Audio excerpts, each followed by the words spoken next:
Hi guys, നമ്മുടെ business studies എന്ന subject ഇതെങ്ങനെ പഠിക്കാം എന്നുള്ളതും പിന്നെ തിയററ്റിക്കൽ പേപ്പർ ആയതുകൊണ്ട് എങ്ങനെയൊക്കെ മാർക്ക് സ്കോർ ചെയ്യാം എന്നുള്ളൊരു കൺഫ്യൂഷൻ നമുക്ക് നല്ലോണം ഉണ്ടാവും. Now let's break into simple, fun and relatable points.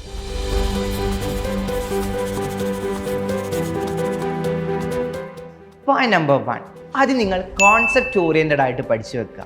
എങ്ങനെ കോൺസെപ്റ്റ് ഓറിയൻറ്റഡ് ആയിട്ട് പഠിക്കാൻ പറ്റും? നമുക്കൊരു എക്സാമ്പിൾ നോക്കാം. നമ്മുടെ ബിസിനസ് സ്റ്റഡീസ് സബ്ജക്റ്റ് എന്ന് പറഞ്ഞാൽ ഒരു റെസിപ്പി ബുക്കാക്കി കൺസിഡർ ചെയ്യാം. ഓക്കെ, ആ റെസിപ്പി ബുക്കിൽ ഒരുപാട് ഇൻഗ്രീഡിയൻസും ഒരുപാട് റെസിപ്പീസും കൂടി നിറഞ്ഞതാണ്. സോ ആ ഓരോ റെസിപ്പീസുകൾ എന്ന് പറഞ്ഞു കഴിഞ്ഞാലും നമ്മുടെ കോൺസെപ്റ്റുകളാണ്. ആ കൃത്യമായിട്ട് കോൺസെപ്റ്റ് മനസ്സിലാക്കി വെക്കുമ്പോഴേ നമുക്ക് ഓരോ കാര്യങ്ങളെ പറ്റിയിട്ടും കൃത്യമായിട്ടുള്ള ധാരണ ഉണ്ടാക്കുള്ളൂ. സെക്കൻഡ് പോയിന്റ്, നമ്മുടെ ഡെയിലി ലൈഫ് എക്സാമ്പിൾസുമായിട്ട് നമുക്ക് കമ്പയർ ചെയ്യാം. ഫോർ എക്സാമ്പിൾ, നമ്മളൊരു ടൂർ പോവാണെന്ന് വിചാരിക്കാം. നമ്മൾ ഒരുപാട് കാര്യങ്ങൾ ആദ്യം തന്നെ പ്ലാൻ ചെയ്യും, അല്ലേ?